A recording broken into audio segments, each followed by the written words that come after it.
बघा स्वामी भक्तांनो, आपण किती भाग्यवान आहोत. आपल्या आयुष्यात स्वामी आई प्रत्यक्ष आली आहे. मग आपण त्यांना विसरून कसे चालेल. स्वामी समर्थ आपले सर्व काही चांगलेच करणार आहेत, अशी श्रद्धा मनात ठेवायची आहे. तर आपले स्वामी काय म्हणतात की बाळा, तू स्वतःला कामात अभ्यासात गुरफटून ठेव. मनात वाईट विचार आणू नकोस. माझ्यावर विश्वास ठेव. पण तुझ्या डोक्यावर जोपर्यंत माझे छत्र आहे तोपर्यंत तू निश्चित राहा आणि शेवटपर्यंत. बाळा, स्वतःला तू गरीब का समजतोस. अरे पण तू पैशाने श्रीमंत नसलास म्हणून काय झाले. मनाने तर श्रीमंत आहेस ना. अजून काय पाहिजे.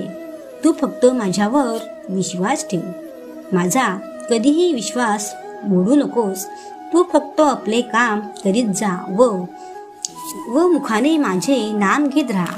मी आहे ना. अरे बाळा, कठीण प्रसंगी आपली स्वतःची माणसे आपल्याला मदत करीत नाही तर आम्हीच तुम्हाला मदत करीत असतो, हे फक्त तू लक्षात ठेव. पण तू अजिबात काळजी करू नकोस रे. जास्त विचार करत बसू नकोस. ज्या माणसांना तुझी चेष्टा करायची असेल तर ते करू दे. शिवी वाईट शब्द बोलू दे. तुला काहीच फरक पडणार नाही. शेवटी करता करविता मीच असतो. कोणाचे नशीब कसे कधी उजळेल हे सांगता येत नाही, हे मात्र आम्हीच जाणतो. लोक तुला हसू दे, त्यांच्याकडे लक्ष देऊ नकोस. त्यांचे कर्म ते आपोआप भोगतील आणि आपले चांगले पुण्य अधिकच वाढतील. आपण फक्त गप्प बसायचे आणि माझे नाम घ्यायचे, विसरायचे नाही. मी आहे ना तुझ्या पाठी.